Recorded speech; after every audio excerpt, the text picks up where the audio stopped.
मोहतरम नाजरीन, आप देख रहे हैं डी मीडिया न्यूज़ और मैं हूं आपका मेज़बान सैयद ज़िक्रुल्लाह हसन।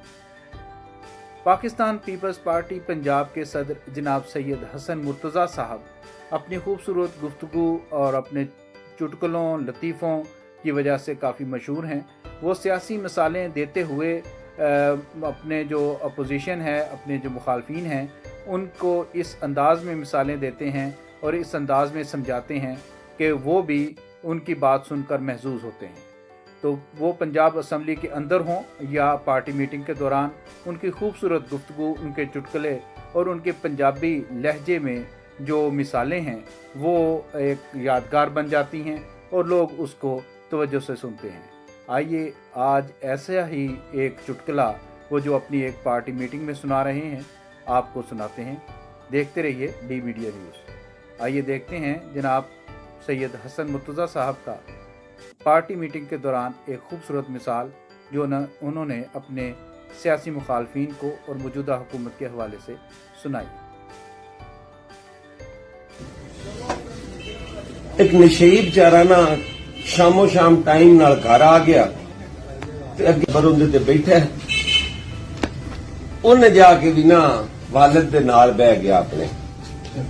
जदों उत्थे बैठा है ते इन्नी देर वेड़े च कोई बकरा बंधिया होया ही, बकरा खुल गया तो वह भी कमरे च वड़ आया। हुण उहदे नशेई दे वालिद ने ना बड़ा जोर नाल आख्या, ओ यार ए बकरा फड़ो ते इहनूं बाहर बन्नो, ये किते वड़ आया है। नशेई ने आख्या भी यार कदी प्यो दा हुक्म नहीं मन्निया। अफरा तफरी नाल उठिया ना तो लालटैन नूं हथ लगा, लालटैन भी टुट गया, अंधेरा हो गया। नसन लगा तो लत प्यो दे मुंह ते लगी, उनका दंद दुंद बाहर आ गए। उन्हें कदी धक्का दिता, सालन ही डिग्या, वो फड़कदा फुड़कदा कोई गिलास ते जग ओ टुटे। इन्नी देर च उनका प्यो उच्ची आवाज च बोलिया, उन्हें आख्या यार बकरे नू मारो गोली, है नशेई नू फड़ो। नशेई फड़ो सारा घर तोड़ देगा।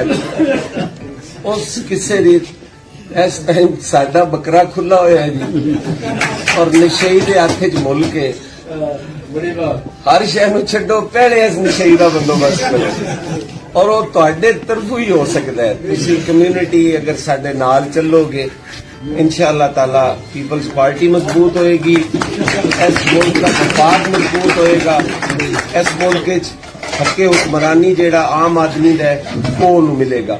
बहुत शुक्रिया जी, बहुत शुक्रिया।